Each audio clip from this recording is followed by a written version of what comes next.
Hello, folks. So glad that you guys are back with us today. In the studios, we have James Musyoki. Hey, James. Hello there. Glad to have you today, brother. I'm glad to be here. Now, I'm trying to remember what year John Curry brought you on a mission trip. It was 2003. I was a junior in high school, and there was 9 of us. And all I knew was that we were coming to Dallas. We were going to be working with inner city kids because we had a sidewalk Sunday school program at my church, and so I kind of knew what was going on. But I didn't really understand what all that Dallas Metro did. So I came on the trip. 8 people had a great time. 1 had a terrible attitude, and you can guess who had the terrible attitude was. James. It was me. It was me. I left thinking, God bless those people. They're insane. I will never be back. Ever. So if you were here in 2003, we were still probably painting buses at that time. I spent that week sanding a bus. We were painting buses back then white, and we had these little tiny squares of sandpaper. It's a hallmark of Dallas Metro, big jobs, tiny tools. That we trusted you with. So we had these little tiny squares of sandpaper, wet sanding a bus. And, it's 110 degrees, high humidity. And obviously I'm from the desert, so I'm used to heat, but the humidity really kind of took me out. And the entire time I'm thinking, what is this for? I do not understand. I think we pulled it inside the shop. No, friend. No. It was you. Not only did we not pull it out into the shop, we did not even pull it out from between buses. So there was no breeze. You're between a bus, sanding. It was miserable. It was quite a week. Maybe John requested it. I feel like he might have. We probably need to call John about that. I was talking to him the other day, and he's pretty silent on that. So you went home. Went home, and thought, see you later, Dallas Metro. Happiness is Dallas Metro in my rearview mirror. Happiness is the rearview, yeah, for sure. And so went home and finishing high school, trying to figure out what to do, and applied to SAGU. SAGU lost my application. Tried to get into UTEP, which I'm from El Paso. I don't know if we've mentioned this. So I've got my avocados representing my borderland heritage. Didn't get into UTEP, had great grades, really trying to figure out what to do. And one of the young ladies who was on the trip said, "Hey, I'm gonna go do the internship at Dallas Metro. You should do it." And I said, "No, for sure, no." And nothing else was working out. And I thought, I can do anything for 4 months. Sent my application, didn't hear anything back. So I thought, there it is. That's the answer. And so I'm standing in my kitchen, talking to my mom, and she said, "By the way, have you heard anything from Dallas Metro?" And I said, "No. I guess they haven't accepted my application. I guess they don't want me." And no sooner my mouth closes, my phone rings, and it's Chrissy. "We got your application. We want you to come. Be here in a week and a half." Like, okay. So I hopped on a Greyhound bus, went across the state, and my uncle picked me up from the station, and was the one who brought me to the apartments. And so this is before we had done all the renovations on the exterior. This is still the old rough looking apartments. And we pull up, the old windows, old crank windows. Nothing was fixed. And for those who haven't seen it, the apartment complex that we own was part of the revitalization from World War II. 1948 was when those buildings were built. And they didn't do anything on it 1948 until we bought them, right? Is the last time they had touched the outside of those buildings. So pull off, and my uncle sees the apartments and keeps driving. I said that's where we need to go, because I knew I'd been there on the mission trip, so I knew I was familiar with it. And I said, that's where I'm going. And he said, "I cannot leave you there. Your mother will never forgive me." I said, "But my mom says it does not matter. I've made a commitment. I've paid the fee. Like, turn around." So we get there, and we go into the apartment, and we were supposed to move into one of the renovated apartments, but it was not done. And so the apartment we moved into, stove didn't work, refrigerator would eject rusty liquid every 20 minutes, one air conditioner, incredibly bad shape. And so I'm really trying, like, my uncle, I'm here I am. And the longer he's there, he calls my mom and says, what do you want me to do? And so I said, it doesn't matter what she wants you to do. I'm here. I'm staying. So I finally convinced him to leave. And that first day, I'm sitting outside, really contemplating my life choices. What if I got myself into? Lisa Jeffcoat comes out. What are you doing here? I'm like, what? She said, you need to leave. I was like, I'm an intern. I'm 17. I hadn't turned 18 yet. I was still 17. So here's this woman yelling at me, why are you here? And this is my first day. And I thought, maybe my Uncle David was right. Maybe I should have gotten in that car. But I stayed. And that first few weeks, man, I had a bad attitude. I didn't want to be here, I knew this is what the Lord told me to do. And I was being obedient. And obedience is better than sacrifice. But I kept reminding the Lord, like, not only am I being obedient, this is a real sacrifice for me to be here. And nothing changed. In October, and out of desperation, I prayed. Have you ever been there? I said, things got so bad. I did. I finally prayed. And I said, Lord, I hate it here. I don't like what we're doing. I don't get it. I'm really struggling. If I'm not going to walk out these doors and go home right now, you're going to have to change my attitude. And without even realizing it, the Lord really did. And it shifted my perspective on what ministry is. It shifted my perspective on what we're doing. I began to connect with some kids in a different way. I was able to really get to know them much better. Kind of got my feet on the ground. And within a couple weeks, I had really changed my heart. And so I thought, maybe the Lord's not done with me here. So I decided I was going to do another semester of internship. And during that time, and said, I want to go to UT Arlington. And so I came to you and Barbara, and I said, hey, I've gotten into UTA. I'm going to be going in the fall. I'm staying for the whole spring semester. Can I stay in the apartments over the summer so that way I don't have to go back to El Paso? That way I can get a job and then move into the dorms in the fall. And he said, let me think about that.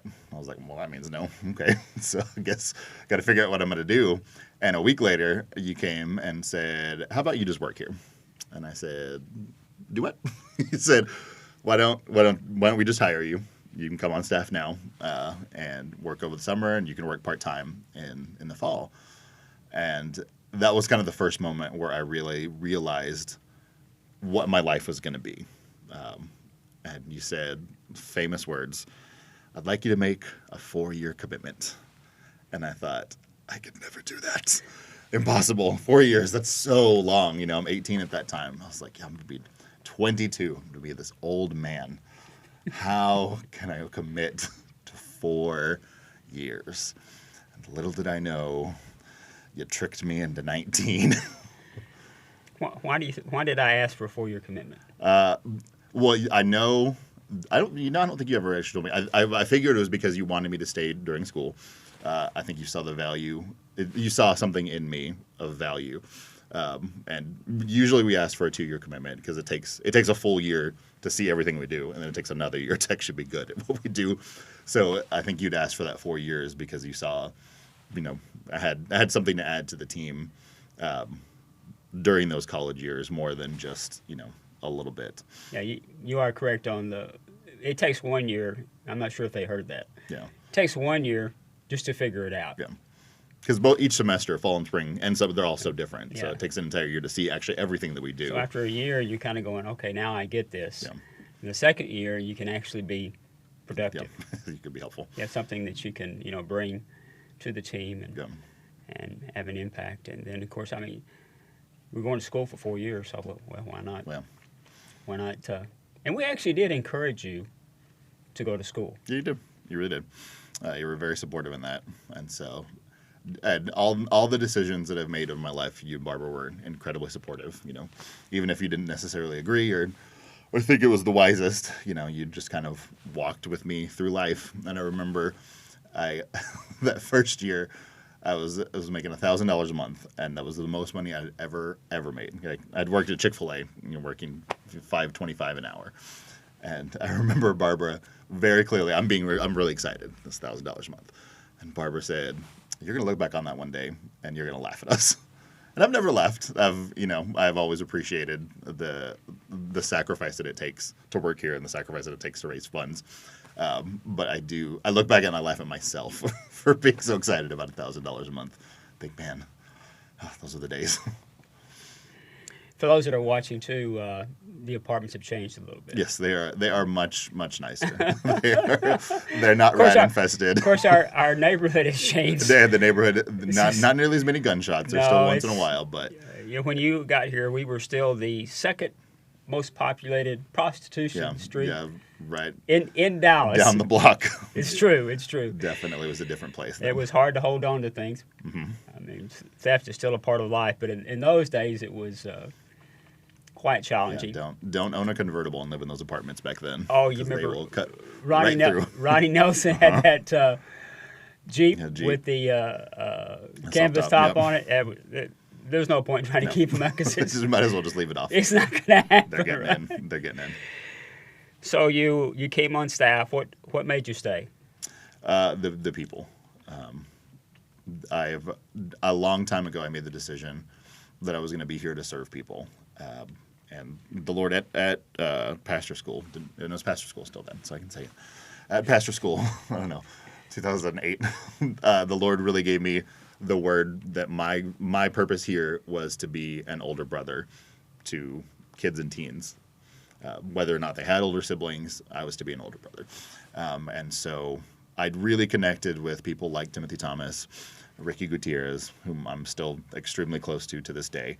And being able to walk with kids from young age to adulthood, that's really what has kept me here.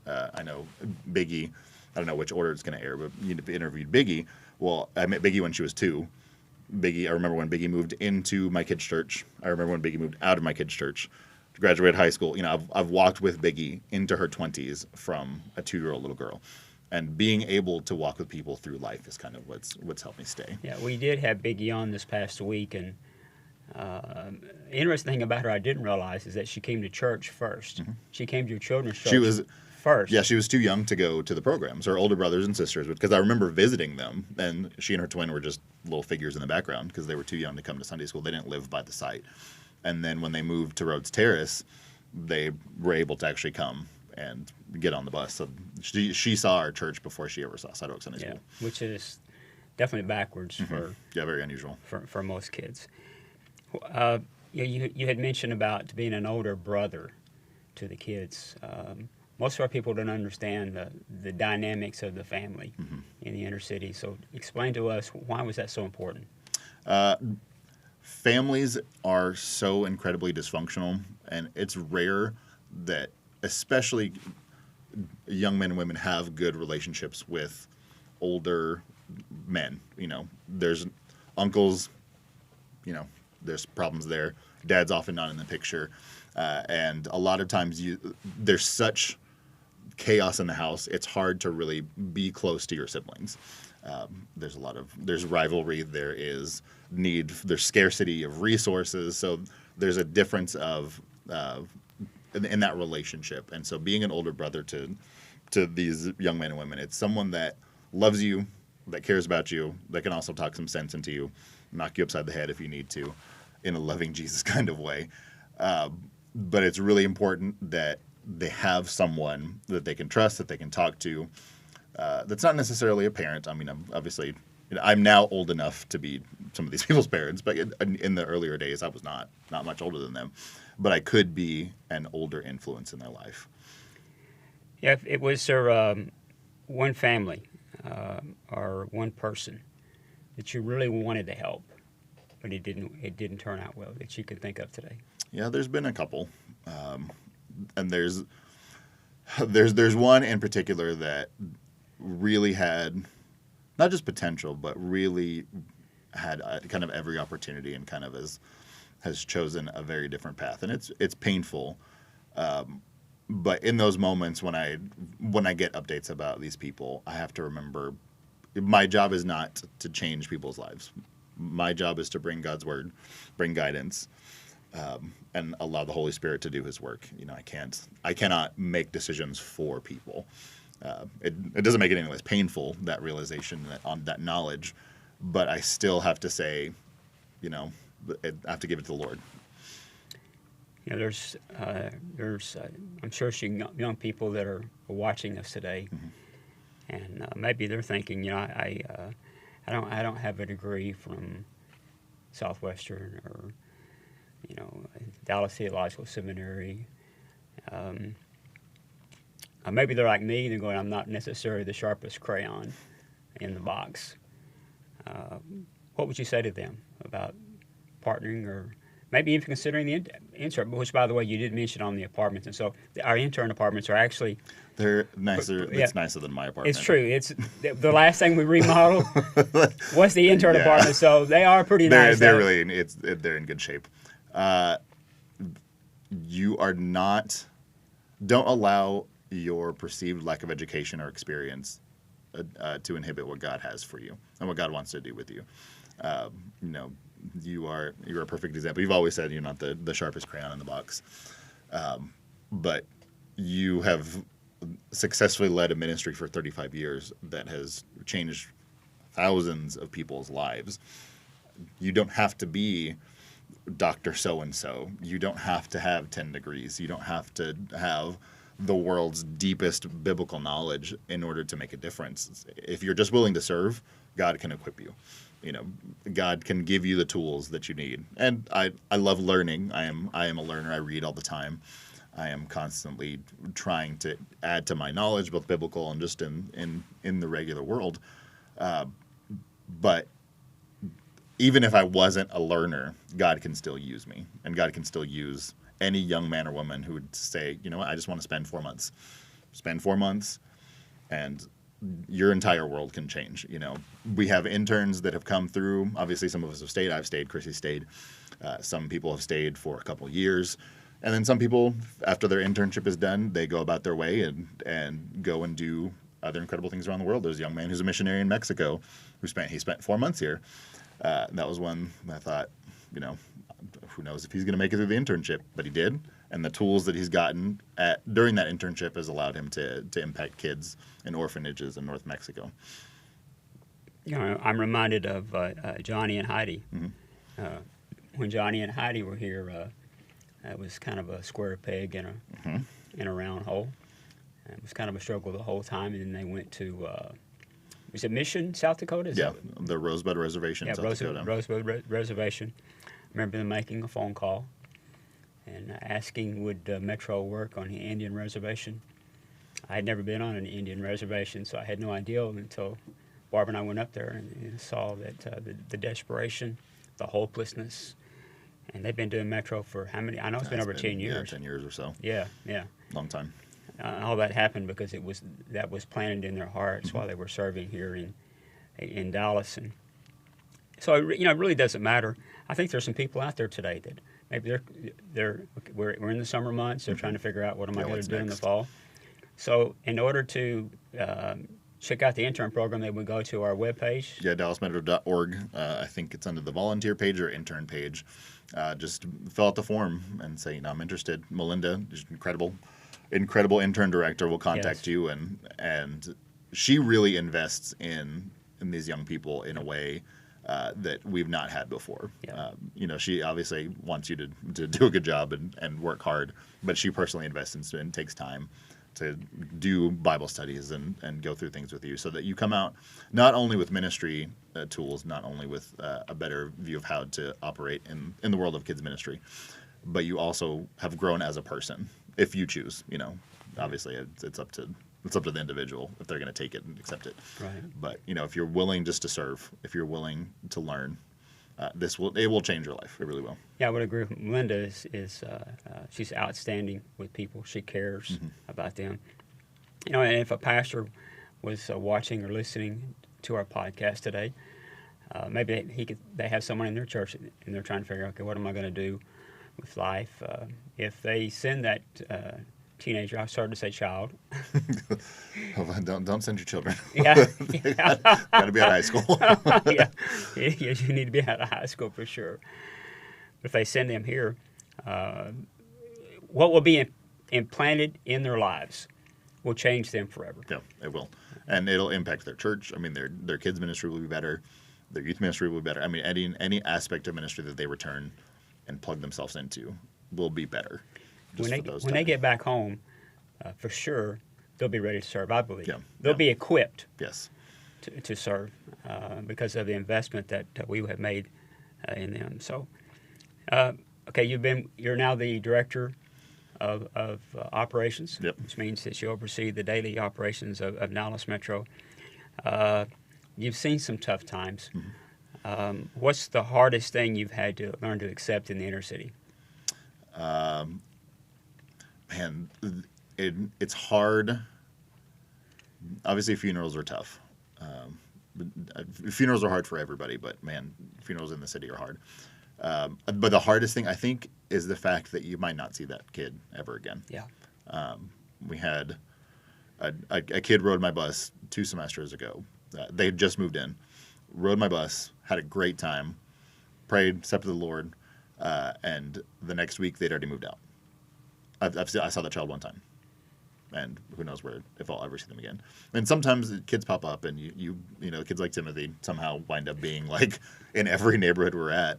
But some kids, you know, you never see again. And I've been around long enough that I'll be walking through a neighborhood that I've been in for years, and a door number, and I'll remember every child who's lived there, and I think, you know, what has happened to them.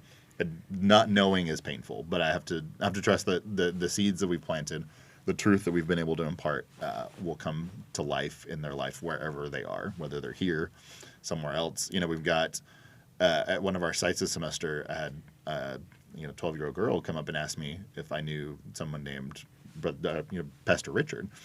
Well, she'd grown up in Nacogdoches, Texas, gone to his bus ministry there in Nacogdoches, and now is here in Dallas going to our ministry. And so my prayer is that somewhere, you know, our kids that have gone wherever will find a Dallas Metro wherever they are. James, each week we try to give a nugget to people, something they can take home with them, something they can use. And the verse I wrote down was Psalms 18, verse 28. It says, "You light a lamp for me. The Lord my God lights up my darkness." Mm-hmm. You know, if there was ever a time that the church needs to be the church, it's today. If there's ever a time that they need to know the Word, that the Word needs to be implanted in their hearts. And that's, there are really 2 things that I think that we do really well.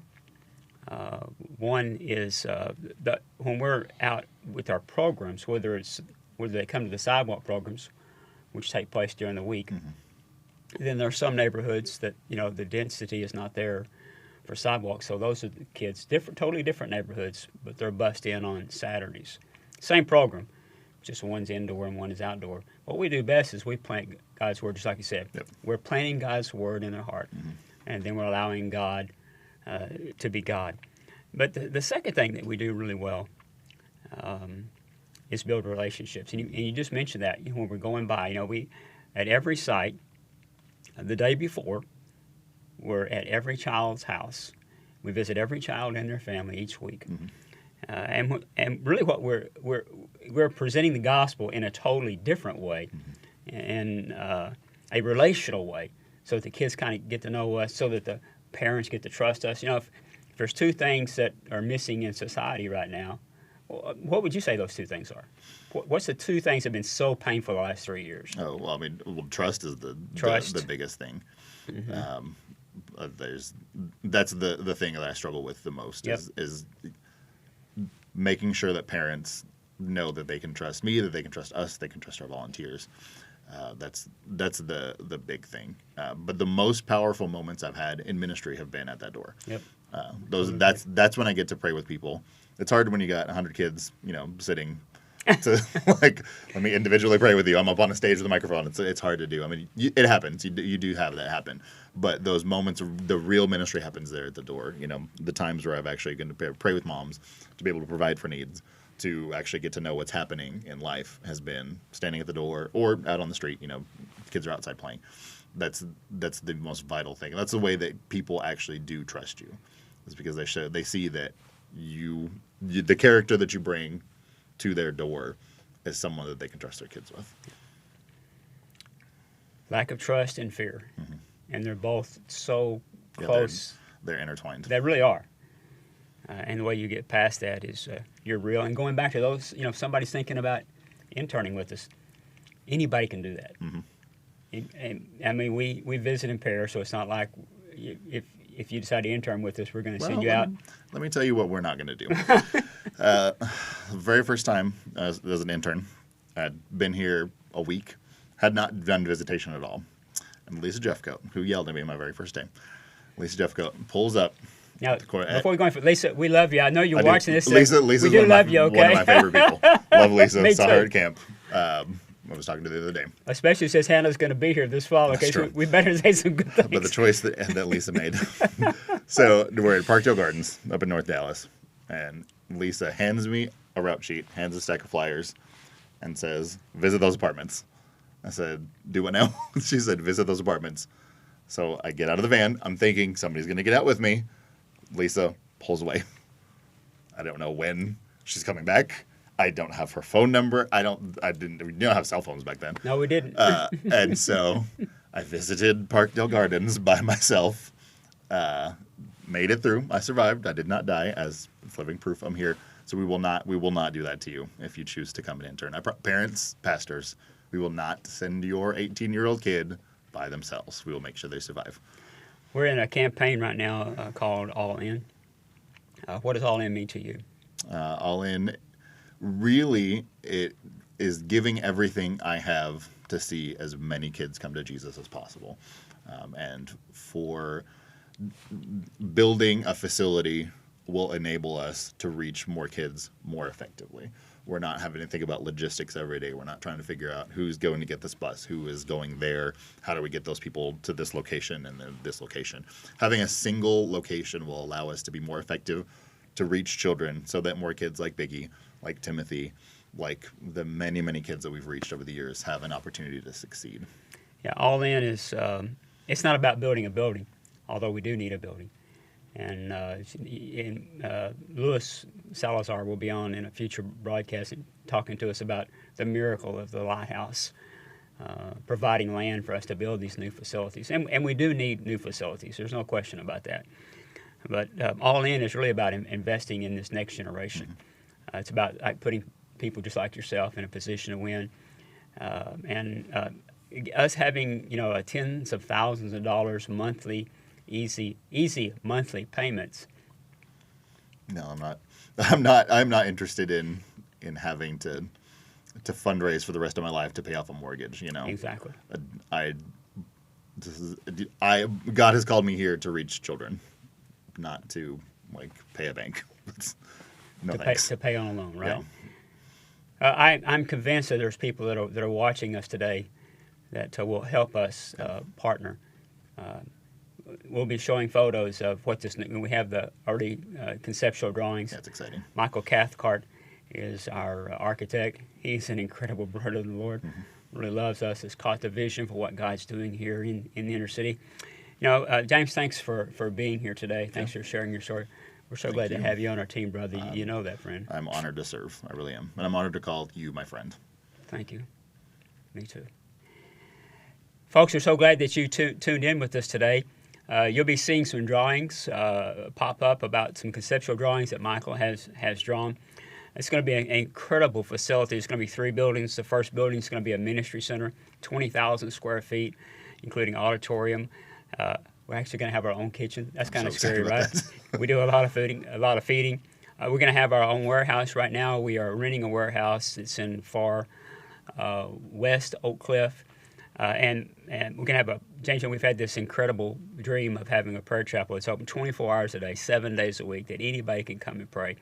And then we're going to have secure parking for all our vehicles, which will help us slow down on the theft.